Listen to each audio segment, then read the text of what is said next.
Hi there, it's Matt here, and welcome back to the podcast. Now, in our previous episode, we spoke about the role of temperature at the start of the night and how we have to warm up to cool down to fall asleep.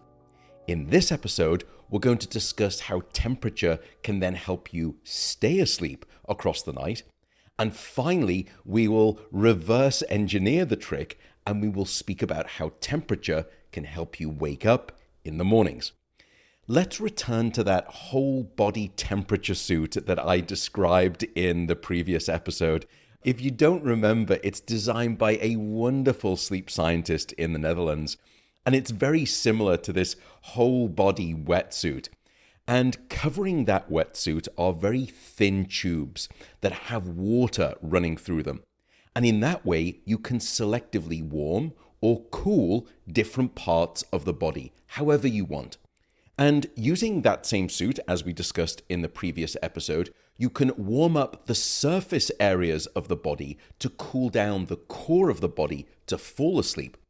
But what we've since discovered is that if you then keep cooling the body down across the night, sleep becomes both more stable and more plentiful. For example, if we take a group of older adults who often struggle with sleep, and also those who suffer from insomnia, both of those groups will have, on average, around about a 50% likelihood of waking up in the middle or the second half of the night. And of course, once they wake up, they will struggle to get back to sleep. But if you actively cool the body at night, reducing down that core body temperature further, you can decrease that number to less than 5%. And in fact, we've even found that cooling the body in the middle of the night will boost the size of those deep electrical brainwaves of deep non-REM sleep that we spoke about in the first episode. Now, knowingly or not, you have probably used this proven temperature manipulation to help your own sleep.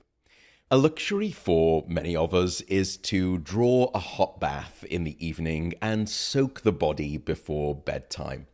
And you may have thought that your sleep is better after a warm bath or a hot shower because when you get out, you're nice and toasty and you fall asleep and you stay asleep better. Indeed, it's the exact opposite. When you've had a warm bath or a shower, all of the blood races to the surface of your skin, and I get that sort of rosy cheek look. And as a result, with that blood coming to the surface of your skin, when you get out of the bath, your core body temperature actually plummets, and that is why you fall asleep faster and stay asleep more easily. In fact, it's so reliable that we call it the warm bath effect in sleep science. And in fact, if you use that method, you can increase the amount of deep sleep by somewhere between 10 to 15%. The sponsor of today's podcast is Inside Tracker, which is a service that I've been using because of really its fundamental value to me. There are many things in life where I am happy to sit with uncertainty. However, my health isn't one of those things. I want certainty when it comes to my health. I want to know exactly what's going on inside of my body. And this is why I've been using Inside Tracker, and this is why I wanted to partner with them as a sponsor of the podcast.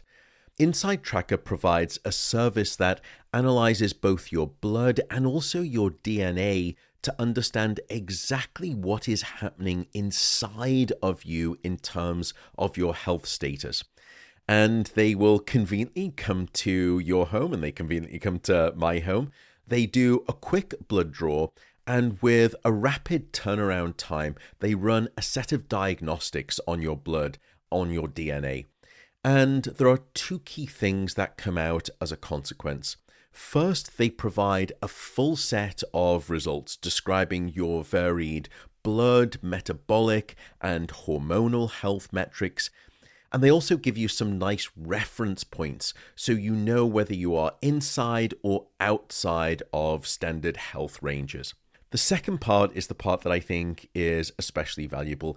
Inside Tracker then provides personalized suggestions on the basis of your results for lifestyle changes so that you can try to adjust key metrics and therefore better optimize them in terms of those healthy ranges. So if you want to try Inside Tracker, just go over to insidetracker.com/Matt Walker. And if you use that link, and it has to be that link, you will get 25% off their programs. And I'm also working with them to design some sleep-specific programs that you'll be able to find there. So that's insidetracker.com/Matt Walker, and you will get this discount. And now, let's get back to the podcast.